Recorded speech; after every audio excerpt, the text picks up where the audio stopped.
Hamas نے مذاکرات کے دوران اہم مطالبات سامنے رکھ دیے۔ مصر میں حماس، اسرائیل اور ثالثوں کے درمیان جنگ بندی مذاکرات۔ ترجمان فلسطینی مزاحمتی تنظیم فوزی برہم کا کہنا ہے کہ غزہ میں مستقل اور جامع جنگ بندی ہمارا پہلا مطالبہ ہے۔ اسرائیلی فورسز کا غزہ سے مکمل انخلا ہمارا دوسرا مطالبہ ہے۔ غزہ میں انسانی امداد کی بلا روک ٹوک فراہمی تیسرا مطالبہ ہے۔ بے گھر افراد کی اپنے گھروں کو واپسی ہمارا چوتھا مطالبہ ہے۔ فلسطینی قومی تکنیکی ادارے کی نگرانی میں مکمل تعمیر نو کا فوری آغاز پانچواں مطالبہ ہے۔ قیدیوں کا منصفانہ تبادلہ اور معاہدہ ہونا چھٹا مطالبہ ہے۔ ترجمان حماس نے الزام لگایا کہ نتن یاہو مذاکرات ناکام بنانے کی کوشش کر رہے ہیں۔ اسرائیل کبھی غزہ میں فتح حاصل نہیں کر پائے گا۔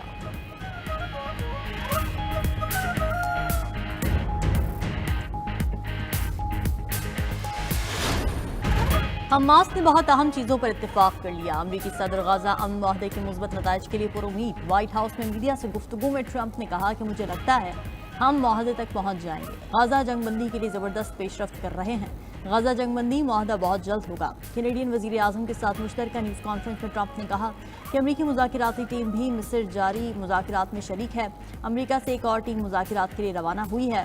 ہم بہت سنجیدہ مذاکرات میں مصروف ہیں۔ غزہ امن معاہدے کے قریب ہیں۔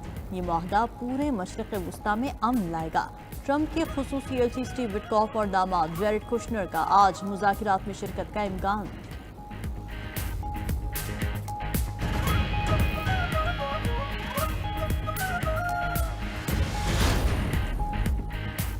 صدر ٹرمپ نے غزہ کا تبدیل شدہ پیس پلان دنیا کے سامنے پیش کر دیا تھا۔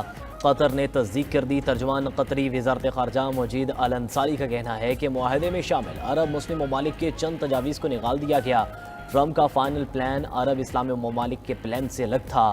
صدر ٹرمپ نے اسرائیل کے کہنے پر اصلی پلان میں ترمیم کی۔ مصر میں جاری مذاکرات میں تمام فریقین معاہدے تک پہنچنا چاہتے ہیں۔ قیدیوں کا تبادلہ اور امداد کی بحالی معاہدے کے بغیر ممکن نہیں۔ ادھر قطری وزیر اعظم آج غزہ منصوبے پر مذاکرات میں شامل ہوں گے۔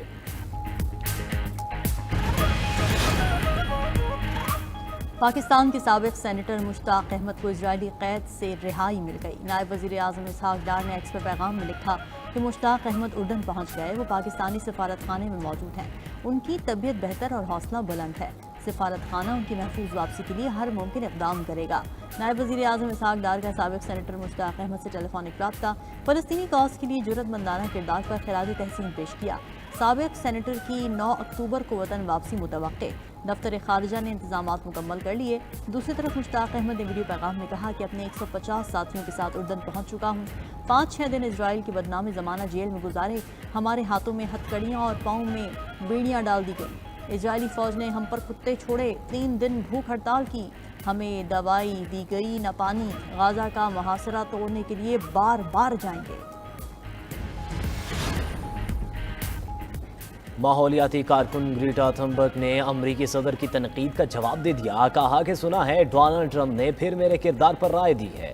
میں اپنی ذہنی صحت کے لیے ان کی تشویش کی تعریف کرتی ہوں۔ ذہنی مسائل پر آپ کے مشورے کو تسلیم کرتی ہوں کیونکہ ٹرمپ بھی ذہنی مسائل کا شکار ہیں۔ امریکی صدر نے کہا تھا کہ گریٹا تھنبرگ غصے پر قابو نہیں پا سکتی، انہیں ڈاکٹر سے ملنا چاہیے۔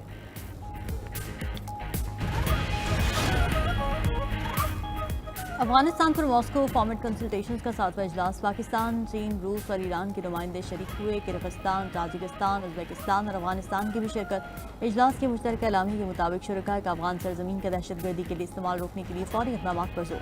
دہشت گردی کو افغانستان خطے اور دنیا کے لیے سنگین خطرہ قرار دیا گیا۔ دہشت گردی کے خلاف 2 طرفہ اور کثیر الملکی تعاون بڑھانے کی ضرورت پر زور دیا گیا۔ افغانستان اور ہمسایہ ممالک میں بیرونی فوجی تنصیبات کا قیام ناقابل قبول قرار۔ فریقین نے افغانستان کے بطور خود مختار، متحد اور پرامن ریاست کی حمایت کا اعادہ کیا۔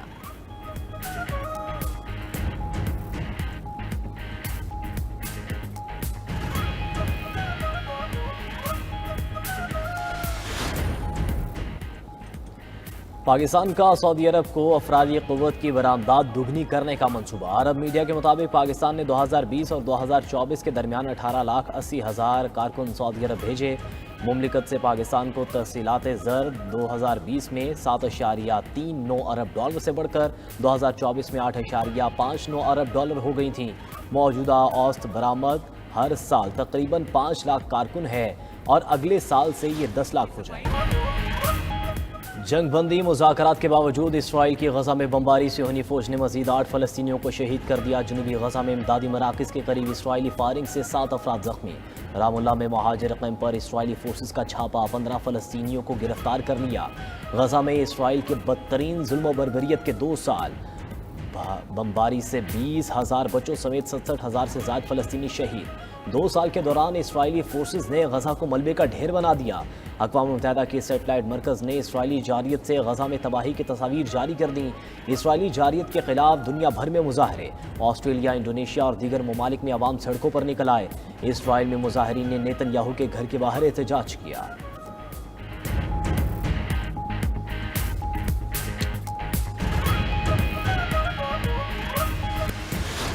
اور ترکیہ ڈرون برآمد کرنے والا دنیا کا سب سے بڑا ملک بن گیا۔ خبر ایجنسی کے مطابق ترکیہ نے ڈرون برآمد کرنے میں امریکہ اور چین کو پیچھے چھوڑ دیا۔ ترکیہ کا جدید ڈرونز نظام 30 سے زائد ممالک استعمال کر رہے ہیں۔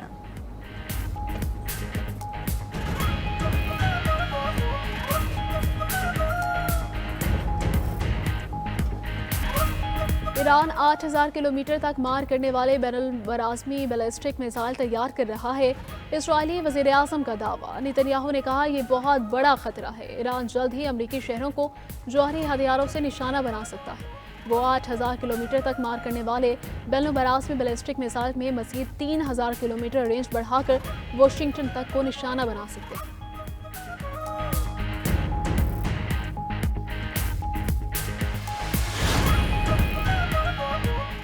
روسی افواج نے یوکرین میں تقریباً 5,000 مربع کلومیٹر علاقہ قبضے میں لے لیا۔ روسی صدر کا دعویٰ۔ ولادیمیر پوٹن نے اپنے یوم پیدائش پر سینٹ پیٹرزبرگ میں چرچ کے دورے کے بعد اعلیٰ فوجی کمانڈر سے ملاقات کی۔ کہا روسی فوج کو میدان جنگ میں مکمل برتری حاصل ہے، یوکرینی افواج تمام محاذوں پر پیچھے ہٹ رہی ہے۔ روسی وزارت دفاع نے مزید 2 دیہاتوں پر قبضے کا اعلان کر دیا۔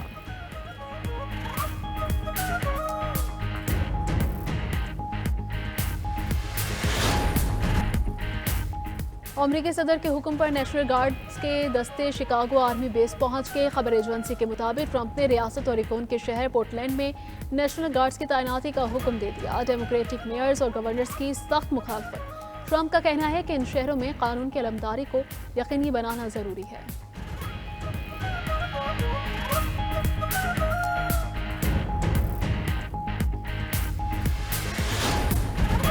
بنگلہ دیش میں سابق وزیر اعظم شیخ حسینہ واجد کی جماعت کے خلاف باضابطہ تحقیقات کا آغاز۔ اقوام نیشنل ڈیموکریٹک موومنٹ کے چیئرمین کی 2 اکتوبر 2024 کو دی گئی درخواست پر اٹھایا گیا۔ درخواست میں عوامی لیگ اور شہداء جماعتی اتحاد پر انسانیت کے خلاف جرائم اور قتل عام کا حکم دینے کا الزام لگایا گیا۔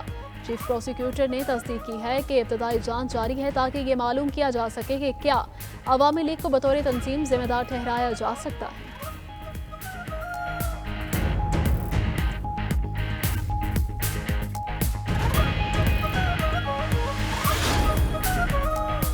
جرمنی کے مغربی شہر ہڈیک کی 9 منطقی میئر آئرش ٹالز چاقو حملے میں شدید زخمی۔ خبر ایجنسی کے مطابق میئر آئرش پر نامعلوم افراد نے چاقو سے وار کیا۔ آئرش تشویشناک حالت میں ہسپتال میں زیر علاج ہیں، ان کے گلے اور پیٹ پر زخم آئے ہیں۔